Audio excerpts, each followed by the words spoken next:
जय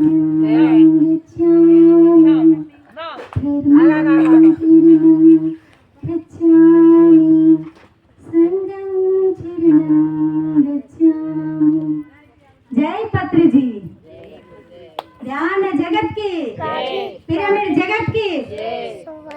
చిన్న విచారణ చెప్తుంది, తప్పులుంటే క్షమించండి మీ బిడ్డలాగా. అయితే మానవ జన్మ చాలా చాలా అమూల్యమైంది. ఏంటిదంటే 84 లక్షల జన్మల తర్వాత మానవ జన్మ. మనంగా ఇక్కడికి వచ్చినట్టు ఒక నలుగురు ఫ్రెండ్స్ కలిసి వెళ్తూ ఉంటారట.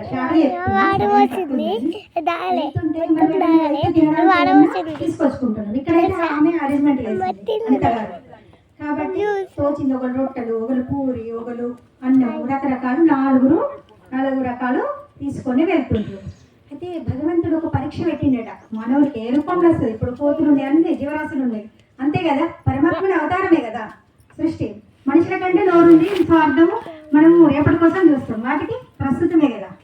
అయితే ఏం చేస్తాడట అంటే ఆ పరమేశ్వరుడు ఒక్క ముసలామె రూపం వేసుకొని వస్తాడట. చాలా వృద్ధురాలు, నడవలేని పరిస్థితి. అంటే గుర్తెక్కాలంటే శక్తి కావాలి, అవునా? కాబట్టి అయితే వచ్చి ఏమంటుందట అంటే నాకు చాలా ఆకలి ఇస్తుంది, నీరసం ఉంది, కొంచెం ఆహారం ఇవ్వరా అని అడుగుతాడట. అడిగితే మొదటి వ్యక్తి అంటాడట నీకు నేను ఇచ్చి మట్టి బుక్కాలా అంటాడట. ఫస్ట్ పెద్ద ఆయన. సెకండ్ ఆయన మరి ఇద్దామా అంటే నీకు ఇచ్చి నేను బొగ్గ తినాలా అంటాడట. మూడో ఆయనే కొంచెం ఇవ్వండి, పుణ్యం ఉంటుంది, నాకు నీరసం వస్తుంది, అడిగేయడానికి కూడా చేతనైతలేదు అని బతిమలాడుకుంటుందట. అంటే ఆ మూడో ఆయన అంట నీకు ఇచ్చి నేను సావాలా, నేను అంతా నీకు ఇచ్చి నేను చచ్చిపోవాలా అని అంటాడట. నాలుగో ఆయన అందరి మన 5 ఏళ్ళే మనకి సమానంగా లేవు.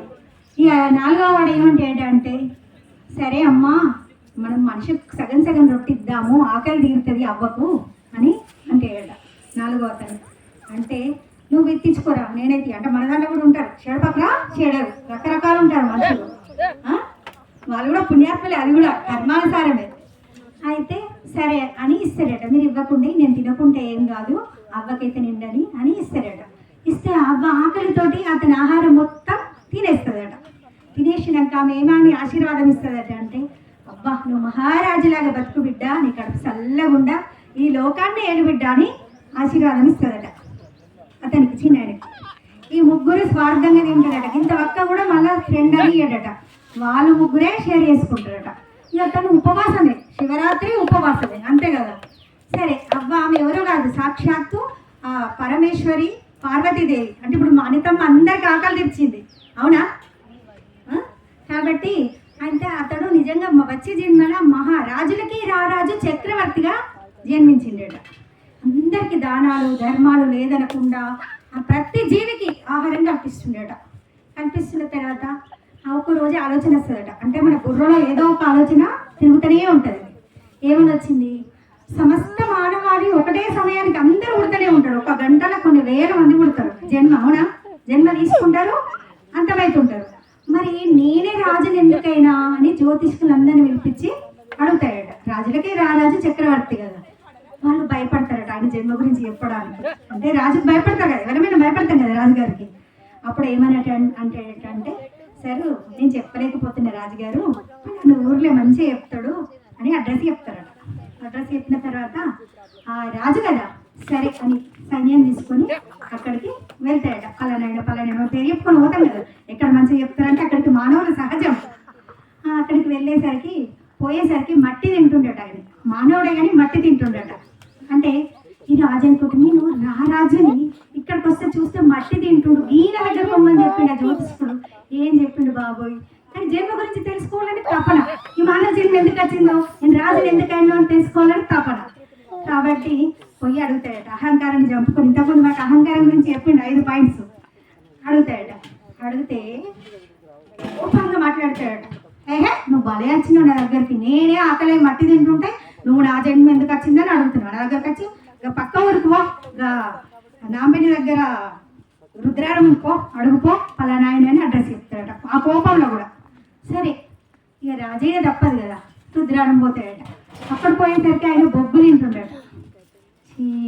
ఆయన చూస్తే మట్టి తినబట్టే ఎంత కోపగించే, మరి ఈయన బొగ్గు తినబట్టే నేను ఈయన దగ్గరికి ఎట్లా అడగాలి అని రాజుకు సరే ఇక నా జన్మరాశి తెలవాలంటే అడగాలని పోయి అయ్యా మహర్షి మరి నా జన్మ ఎందుకు వచ్చింది అయ్యా అని అంటాడంట.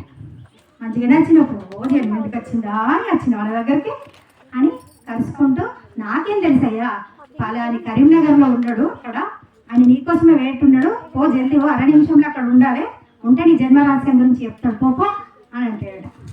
ఆయన తర్వాత సరే తపనతోటి మంచిగా గుర్రాలు వేసుకొని ధనోతాడట. అప్పుడే పుట్టిన బాబు ఇక ఒక్క కొద్ది క్షణాలలో ప్రాణం దగ్గరకు వచ్చేసిందట. ఈ రాజు అయ్యేసరికి రాజా నీకోసమే ప్రాణం ఆపుకుంటున్నా ఎందుకు వచ్చినా వాళ్ళకి తెలుసు. ఇక మనం పోయిన జన్మలో నలుగురం ఫ్రెండ్స్ పార్వతీదేవి వచ్చింది ఆహారం కోసం అడిగితే నేనేమో మట్టి తినాలా అని అడిగిన పెద్దవాడిని. పెద్దవాడిని కలిసిండు ఆ జన్మ ఎత్తిన. రెండో ఆయనే నేను బొగ్గు తినాలా అన్నాడు. ఆవేశంలో కూడా చూడు మాటలు. ఆయన బొగ్గు తింటుండు. నీకు ఇచ్చి నేను సావాలా అన్నా. నేను ఇప్పుడు నీకు చెప్పడానికే ఈ జన్మం ఎత్తిన రుణం ఎక్కడికే తీరింది. అందుకే ఆమె నీకేమైనా ఆశీర్వాదించింది అమ్మవారు సాక్షాత్తు చక్రవర్తివై రారాజువై ప్రజలనందరినీ ఆదుకోవయ్యా ఆకలి తీర్చయ్యా అని పెట్టింది. అందుకే నువ్వు చక్రవర్తి అయినవయ్యా అని చెప్తుంది. చనిపోతాడట. అప్పుడు ఆ రాజు ఏమనుకునేదట అబ్బా ఒక్క పూట అన్నం పెడితేనే ఆకలి తీరిస్తేనే గింతుంది అంటే నేను ఒకటే పూట పెట్టినందుకే నాకు గింత మంచి జన్మిచ్చిండు. ఇక దేశం మొత్తం ఆహారం అన్నీ పంచిపెట్టుకుంటూ ఆకలన్న జీవరాశికి లేకుండా ఆ చక్రవర్తి చేసిండట. ఇప్పుడు అనిత మేడం కూడా మనందరికీ బర్త్డే చేసుకుని అందరికీ బ్రహ్మ భోజనం పెట్టింది అవునా. మన ఆశీస్సులు చల్లగా ఎప్పుడు ఆమె ఎప్పుడు చల్లగా ఉండాలని మనందరం ఒకసారి గట్టిగా వేడుకుందాం. క్లాస్ కొడదాం.